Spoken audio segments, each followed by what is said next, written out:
Assalamualaikum warahmatullahi wabarakatuh. Alhamdulillah, syukur sangat Ustazah dapat siapkan video ini seperti mana yang Ustazah janjikan tempoh hari. Hari ini kita akan sambung tajuk Zakat Penyuci Harta Unit 2 yang membicarakan tentang jenis-jenis zakat. Jom macam biasa dengan channel Ustazah Afidah. Zakat fitrah bermaksud mengeluarkan harta tertentu bagi setiap orang yang mukallaf dan orang yang di bawah tanggungannya dengan syarat-syarat dan tempoh masa yang ditetapkan oleh syarak. Mukallaf ialah orang yang sudah wajib melaksanakan tanggungjawabnya. Ustazah bacakan sebuah hadis yang menjadi dalil kepada kewajipan zakat fitrah. An Ibnu Umar anna Rasulullah sallallahu alaihi wasallam farada zakat al-fitri min Ramadan 'ala an-nas sa'an min tamrin aw sa'an min sya'irin 'ala kulli hurrin aw 'abdin zakarin aw unsa minal muslimin. Maksudnya, daripada Ibnu Umar radhiyallahu anhu meriwayatkan bahawa Rasulullah sallallahu alaihi wasallam telah memfardukan zakat fitrah pada bulan Ramadan ke atas manusia dengan mengeluarkan satu gantang kurma atau satu gantang gandum ke atas setiap orang yang merdeka atau hamba, lelaki atau perempuan muslim. Riwayat Muslim. Syarat yang mewajibkan seseorang itu mengeluarkan zakat atau dikeluarkan zakat kepadanya ada 3. Yang pertama, Islam. Tidak wajib kepada orang bukan beragama Islam. Dan yang kedua, hidup pada akhir Ramadan dan awal Syawal. Maksudnya dia bernyawa masa 30 Ramadan dan 1 Syawal. Dan yang ketiga, orang yang mempunyai harta yang berlebihan, melebihi keperluan makan dan minumnya untuk diri dan tanggungannya di sepanjang malam dan siang hari raya Aidilfitri. Merujuk kepada definisi zakat tadi, mengeluarkan harta tertentu dalam tempoh masa yang ditetapkan oleh syarak. Bila masanya? Zakat menjadi wajib apabila belum bayar selepas hari terbenam matahari pada hari terakhir Ramadan tu, hari terakhir puasa, maka wajib bayar zakat. Sunatnya sebelum solat hari raya Aidilfitri. Susah sikit dapat masa ni kan, sebab Amil pun sibuk nak pergi sembahyang raya. Okey, haram selepas terbenam matahari pada hari raya pertama. Tertutup sudah pintu zakat. Yang keempat, makruh selepas solat hari raya Aidilfitri sehingga sebelum terbenam matahari 1 Syawal. Selagi belum habis hari Syawal tersebut, 1 Syawal tersebut, maka kita masih boleh zakat, tetapi makruh. Dan diharuskan, dibolehkan buatlah di sepanjang bulan Ramadan. Dari 1 Ramadan hingga 30 Ramadan, masa yang panjang untuk kita melaksanakan tanggungjawab kita. Jadi sepertinya tiada alasan kita tidak dapat membayar zakat. Zakat yang kedua yang wajib dilaksanakan oleh umat Islam ialah zakat harta. Harta apakah yang wajib kita zakatkan? Ada 5 jenis, iaitu yang pertama, zakat tanaman dan buah-buahan. Yang kedua, zakat haiwan ternakan. Yang ketiga, emas, perak dan mata wang. Yang keempat, zakat ke atas perniagaan. Dan yang kelima, zakat galian dan rikas. Ini pula adalah syarat wajib mengeluarkan zakat harta. Syarat wajib yang pertama ialah seorang Muslim. Tidak tertanggung tanggungjawab seorang Muslim terhadap orang bukan Islam. Yang kedua, telah cukup haul, yakni tempoh masa tertentu bagi harta tersebut. Dan yang ketiga, cukup nisab. Apa dia nisab? Nisab ialah bilangan atau kadar tertentu yang wajib dikeluarkan zakat. Yang keempat, harta itu ialah pemilikan benar seseorang tersebut. Dan yang kelima, beliau ialah seorang yang merdeka, bukanlah seorang golongan hamba.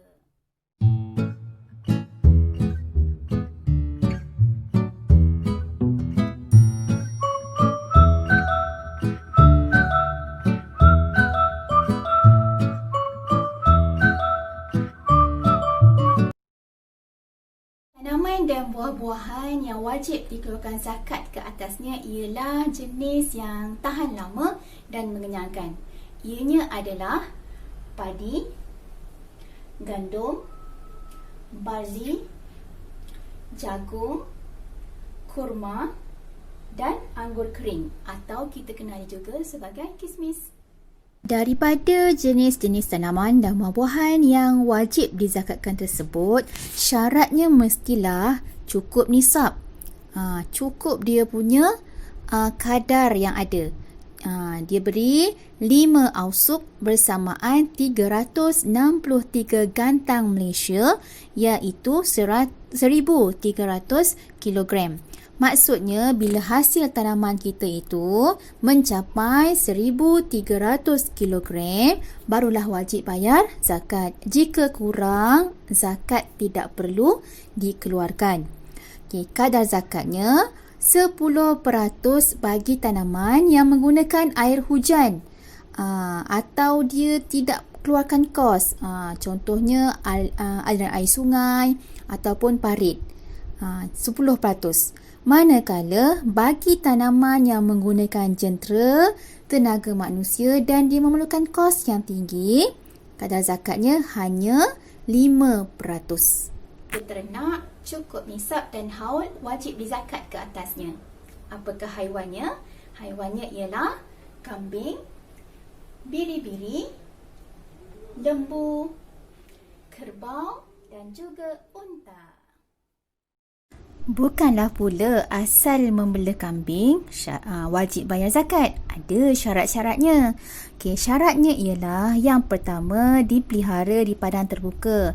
Maksudnya kita bagi dia makan dengan makanan yang tumbuh dengan sendiri. Bukanlah makna kita pergi tanam pula, buat pula ladang rumput bagi makanan mereka. Yang keduanya, binatang ternakan bukan digunakan untuk bekerja. Contohnya membajak sawah ke, memikul barang, mengepam air dan sebagainya. Mereka ni kita bela semata-mata nak dapatkan daging dia. Okey, kita tengok carta yang Ustazah sertakan ini. Kalau kambing dan biri-biri dah bela 40 ekor, barulah bayar zakat. Apa zakatnya? Bagi setiap 40 ekor, kita kena keluarkan 1 ekor kambing ataupun biri-biri. Okey, umurnya pula adalah 2 tahun bagi kambing dan 1 tahun bagi biri-biri. Manakala lembu dan kerbau, kita dah bela 30 ekor, barulah keluar zakat. 1 ekor lembu jantan. Boleh tak betina?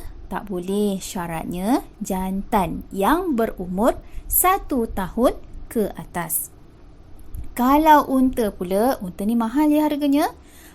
Bela 5 ekor je, dah kena keluarkan zakat. 1 ekor biri-biri. Macam mana pula bela unta tapi nak keluarkan biri-biri? Maksudnya kadar nilaian 1 ekor biri-biri yang berusia 1 tahun ke atas. Dan haiwan ini, kambing, biri-biri, lembu, kerbau, unta, kita dah bela mereka ini cukup haulnya, cukup tempoh masanya, iaitu setahun. Cuba para murid sekalian perhatikan contoh yang Ustazah berikan ini. Okey, Hamid seorang penggembala kambing. Minggu hadapan cukup setahun beliau melaksanakan projeknya. Kini beliau telah memperolehi 110 ekor kambing. Perlukah beliau mengeluarkan zakat ternakan? Jika ya, berapakah nilai kadar zakat yang perlu beliau keluarkan? Dah dapat jawapannya? Okey, mari kita tengok jawapan Ustazah. Bagi setiap 40 ekor kambing yang diternak, wajib dikeluarkan zakat 1 ekor kambing. Maka Hamid wajib mengeluarkan zakat dengan 2 ekor kambing berusia 2 tahun. Kerana apa? Kerana bilangan kambing yang ada ialah 110 ekor. Seterusnya, kita lihat pula zakat yang dikenakan terhadap pemilik emas, perak dan mata wang.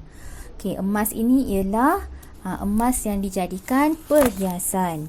Okey, emas ini kalau dia melebihi kadar uruf. Uruf ni maksudnya kebiasaan tapi tak termasuk kalau yang ada batu-batu tu. Emasnya saja. Cukup nisab, cukup haul, maka kena bayar zakat. Okey, kadar uruf ni berbeza mengikut negeri-negeri yang ditentukan oleh negeri masing-masing lah. Okey, emas yang tidak dipakai sebab disimpan, kita main tukar-tukar barang emas kan, ataupun dah rosak atau lama, wajib juga dibayar zakat ke atasnya jika dah cukup nisab dan cukup haulnya. Jika emas tersebut telah mencapai 85 gram atau 595 gram bagi perak atau 85 gram emas yang dinilaikan dengan mata wang, okey, maka wajib dizakatkan 2.5%. Okey, saya bagi contoh. Jika 1 gram emas harga semasa dia RM210, jika kita ada 85 gram emas, maka nilaiannya ialah RM17,850. Maka yang wajib dizakatkan 2.5% daripada RM17,850 ialah RM43.75. Maka zakat perlu dikeluarkan senilai RM43.75. Para penonton sekalian, kita beralih pula kepada jenis yang keempat, iaitu zakat perniagaan. Ini ialah hasil daripada perniagaan, sama ada yang melibatkan barangan atau perkhidmatan. Contoh perkhidmatan, contohnya potong rumput, tukang gunting rambut dan sebagainya. Ataupun sewa rumah, sewa kenderaan dan seumpamanya. Perniagaan bagaimanakah yang wajib dikeluarkan zakat ke atasnya? Okey, syaratnya yang pertama, mestilah perniagaan tersebut memang niatnya hendak dikeluarkan zakat ke atas keuntungannya. Kedua, harta yang halal. Yang ketiga, yang boleh menjana pendapatan. Yang keempat, sumber harta adalah melalui cara pembelian atau pertukaran aset seperti jual beli ataupun sewa. Dan yang kelima, harta tersebut bukan untuk kegunaan peribadi. Sama juga kebanyakan zakat dinisbahkan dengan emas. Okey, untuk zakat nisabnya ialah 85 gram emas. Apabila dinilaikan keuntungan tersebut. Okay, kadar zakatnya 2.5%. Dan yang terakhir, mungkin kita jarang-jarang dengar, yakni zakat galian dan rikas. Okay, galian ini ialah bahan yang dikeluarkan dari bumi, diproses dan menghasilkan logam galian. Contohnya apa? Emas, perak, biji timah, petroleum dan bahan mineral. Benda-benda ni benda yang sangat-sangat berharga. Manakala rikas pula ialah harta yang tertanam dalam tanah. Orang Melayu mungkin kenal dengan perkataan harta korun. Ini pun kalau kita memilikinya pada tahap tertentu, kita wajib mengeluarkan zakat ke atasnya. Ustazah harap semua faham dan jelas dengan tajuk kita pada hari ini.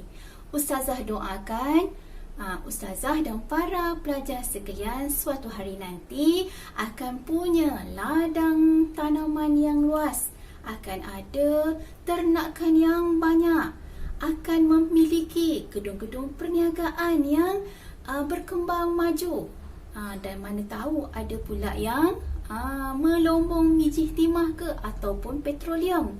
Mudah-mudahan kita semua kaya harta untuk kita keluarkan zakat membangun ummah. Ingat, benda yang kita keluarkan, kita sedekahkan, kita zakatkan tidak akan pernah habis, malah akan terus berkembang sesuai dengan maksud zakat. Apa dia maksud zakat? Lihatlah semula video ustazah yang terdahulu. Okey, setakat di sini insya-Allah kita akan berjumpa lagi di tajuk PDPC yang seterusnya. Assalamualaikum warahmatullahi wabarakatuh.